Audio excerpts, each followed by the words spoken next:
नमस्कार प्रेक्षकांनो, तुमचं स्वागत आहे आपल्या चॅनलमध्ये. ठरलं तर मग मध्ये मस्तच आता घडामोडी बघायला मिळत आहे. सुमन आता नागराजला चांगलाच तिचा इंगा दाखवते. नागराज सुमनवर हात उचलतो तर सुमन लगेचच त्याचा हात पकडते आणि त्याला चांगलाच फटकारते. त्यामुळे नागराज सुमनचं असं रूप पहिल्यांदाच बघून चांगलाच घाबरतो.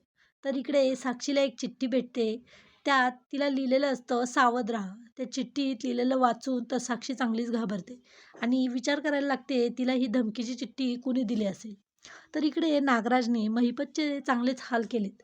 महिपतची अवस्था खूपच वाईट असते. नागराज महिपतला चांगलाच घाबरवतो.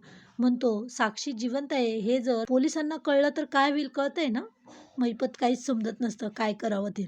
इकडे सायली अर्जुन बोलत असतात. तर सायलीला लगेचच डोक्यात क्लिक होतं. ती अर्जुनला म्हणते आपल्याला नागराज काकांवर लक्ष ठेवायचं आहे. ते कुठे जातात, कुणाला भेटतात, काय करतात ही माहिती आपल्याला पाहिजे. तर हे काम आपण सुमन काकींनाच सांगितलं तर? सुमन काकी आपल्याला हे सगळं सांगू शकतात, की नागराज काका कधी घरातून बाहेर पडताय, कधी घरी परत येताय. अर्जुनला सायलीचा हा उपाय पटतो आणि ते आता सुमन काकूंना नागराजवर लक्ष ठेवायला सांगणार आहेत. आणि आता अश्विन पण अर्जुन सायलीची सगळ्या सत्तापर्यंत पोहोचवण्यासाठी मदत करतोय. ज्या हॉस्पिटलमधून प्रतिमाची खोटी डेड बॉडी मिळालेली असती, त्या हॉस्पिटलमधून अश्विनला एक सीसीटीव्ही फुटेज भेटतं. तर ते सीसीटीव्ही फुटेज तो अर्जुन सायली आणि रविराज यांना दाखवतो. म्हणतो इथूनच खोटी डेड बॉडी मिळाली होती आणि जो माणूस डेड बॉडी घेऊन जात असतो त्याचा चेहरा त्यांना दिसत नसतो. तर आता हे हॉस्पिटलपर्यंत तर पोहोचले.